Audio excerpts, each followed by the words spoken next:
kid before this happened, I was a little more into Ghostbusters and Casper than some. So you can draw whatever conclusion you want there. You can think I'm overthinking this or overstating it. I guess I'll sound insensitive when I say this, but I don't really care about your opinion too much. What I'm doing is telling what happened. It's not my opinion. It's not my view. It's my fact. I guess I should have said that in a plural way. These are my facts.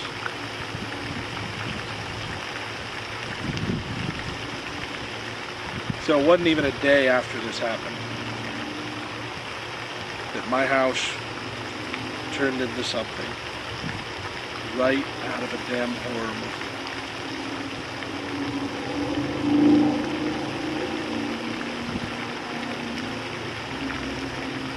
I could hear him screaming. Talking about my dad. It wasn't just me. Family, friends, everybody in the house. You could hear his anger. You could feel it. Everybody's ripe with emotion at something like this. Other than her. She was just playing up the pity from everybody she could get it for. Fucking monster. Everybody had bought it. I had pretty much accepted it. Nobody was going to listen to me. They never had.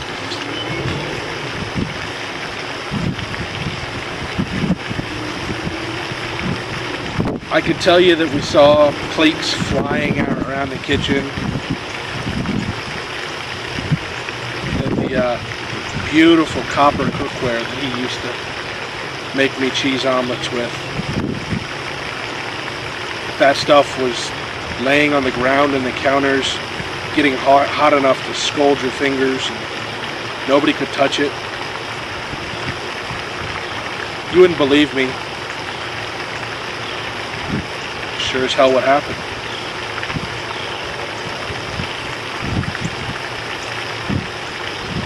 From cold spots in the house to hot spots in the house. And I'm not meaning like, you know, a couple degrees cooler and you get goosebumps. I mean frigid. I mean painful cold to searing heat. These things are impossible. They can't happen. Until they do. Until you've experienced them.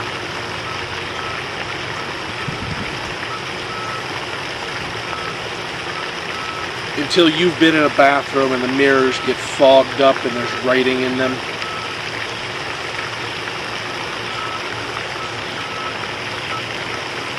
Until you get claw marks on your skin. Not from anything fun.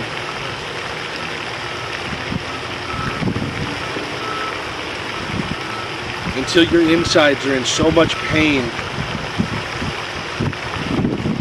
that the only explanation left are the things that you can't explain.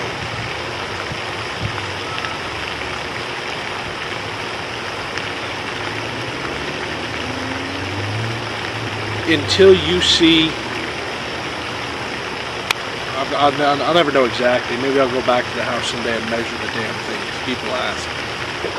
But until you and 20 other people, family, friends, police officers, watch a 2, 3, maybe 4-inch thick door ripped off its damn hinges. The front door of a house, not a bedroom door, nothing freaky. And you have it happen because somebody's trying to talk to him.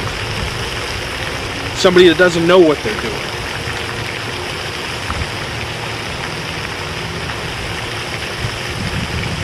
Go ahead, people. Piss off a spirit even more. When you're somebody that doesn't know how to handle it. Watch what happens.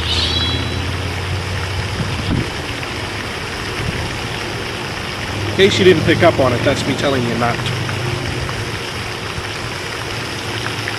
The things that happen in my house for the days, for the weeks after that,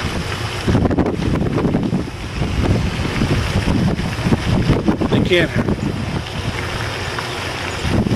You don't believe in them. They're all Hollywood special effects. Until they're not.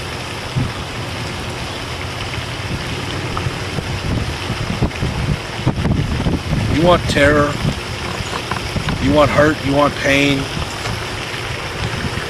It's out there. Most people can't handle it. Most people will never know it.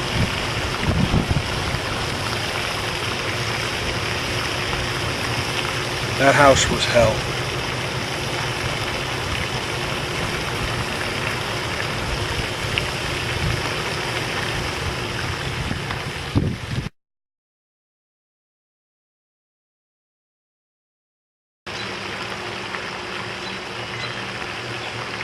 As I said, I've been interested in paranormal stuff to an almost abnormal level before this happened.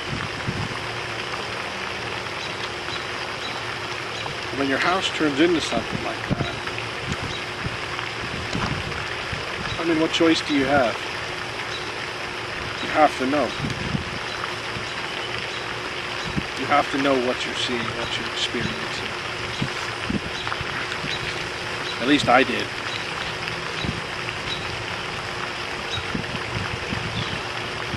So it's time to start reading. Everything I could get my hands on. Paranormal this. Crazy theory that. Wacko demonologists. I mean, it's just all of the above.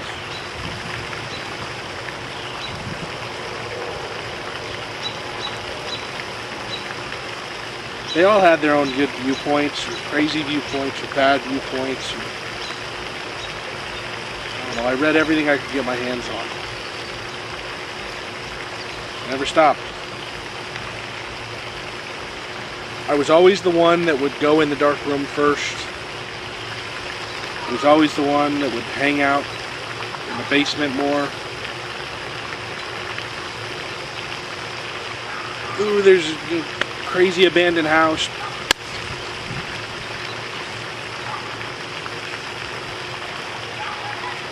I don't know, my friends just started asking me about, hey, what really happens if you say Bloody Mary 3 times? And then there's me, coloring in a Garfield doll with red eyes, and then pulling the Bloody Mary thing, just to see what would happen.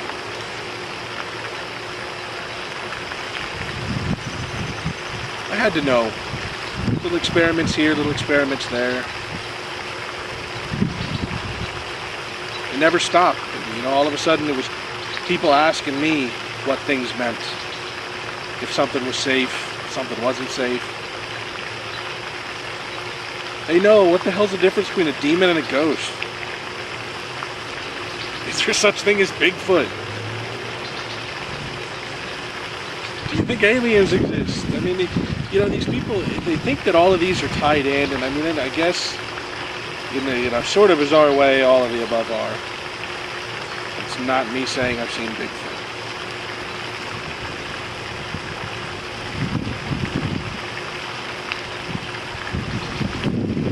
But experience after experience, haunted house after haunted house, study program after study program, being told by my rabbi, yep, rabbi, that it doesn't matter what I do in my life, I am to serve the role of guardian. You just sort of start to pick up on what you're supposed to do. And crazy thought or not, I guess it just sort of came to me that I could take the pain, I could take the hurt. I think different people are built for different things. And what I was built for was going into a haunted house,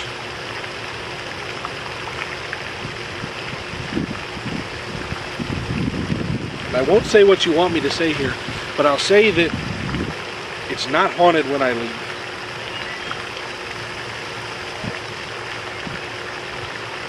Sometimes it is, sometimes I don't choose to go that route.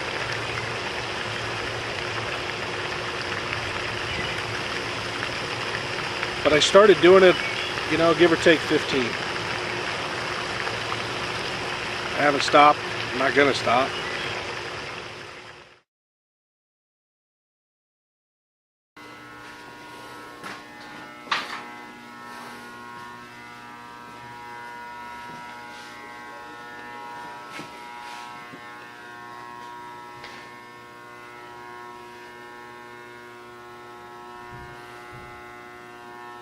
That's upstairs.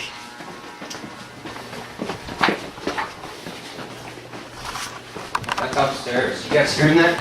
No, look. That's somebody fucking running upstairs. That's upstairs. That's gotta be. Oh, fuck. It's gotta be on this room here to the left. Wait a minute. What's that? Oh, is that government list or something? Were those open? Right. Yeah. Oh, I lost it. Yeah, it's gone. There's loud pounding, man. DJ was talking about that one of yours.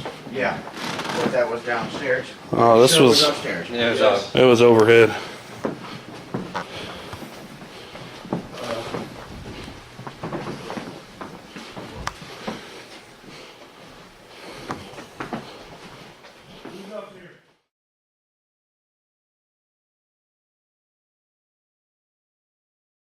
So, growing up in Kentucky,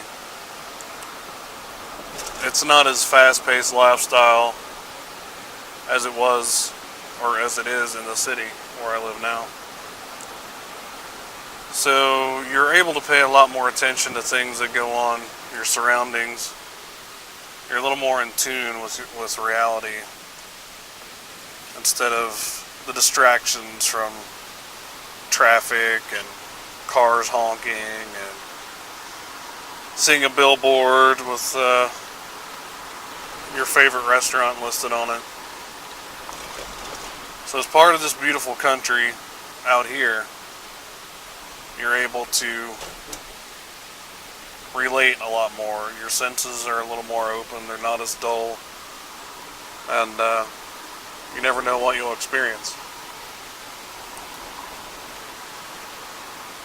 I had many experiences at my grandfather's house. Most of the people would think, was just the house settling, because it is an old house. Steps creaking in the night, sounds of people walking across the floor, seeing shadow people.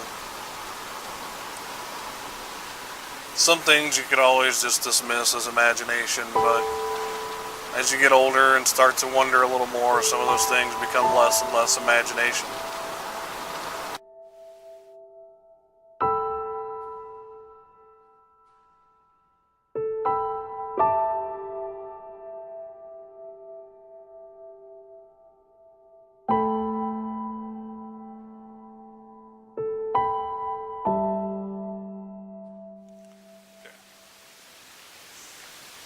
So my grandfather and I had pulled in here one night after returning from visiting my great-great-aunt, and we'd stopped on our way home to take a little potty break. As we turned into the cemetery that you see behind me, we noticed a man standing overlooking a grave. My grandpa's lights of his truck shone on the gentleman. We stopped. The guy turned his head and waved to us.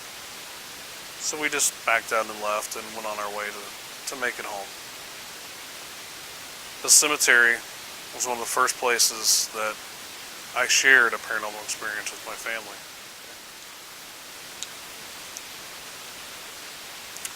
So as we got to this location, my grandfather and I saw a gentleman standing up here in a cemetery overlooking a grave.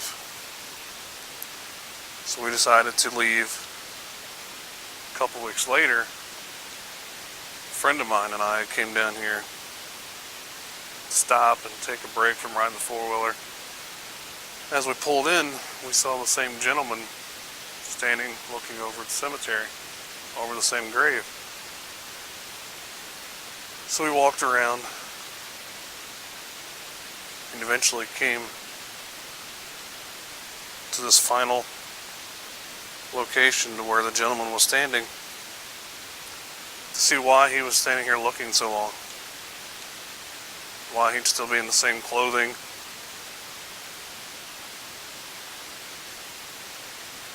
And this is what we found.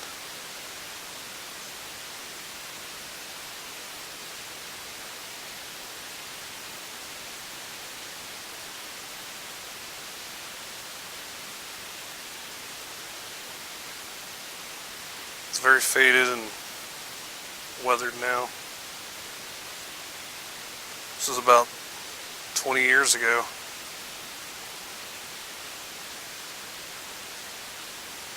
It's clearly sees a gentleman turn his head to us and wave.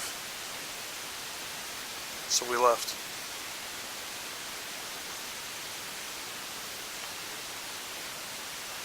This is one of the first few paranormal experiences that I had. I can't explain why a statue would turn and wave to us.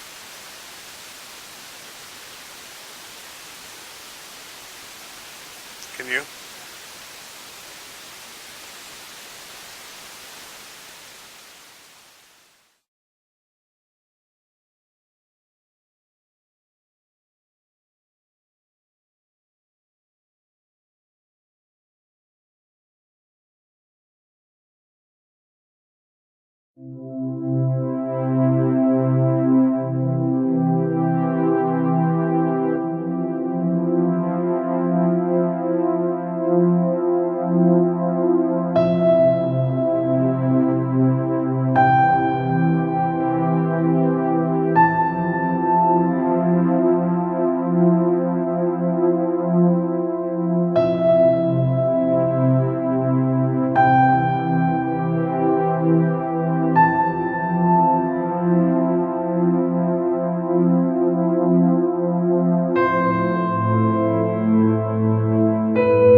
I am case manager for Virginia Paranormal Investigations, and what got me into this was my own experiences.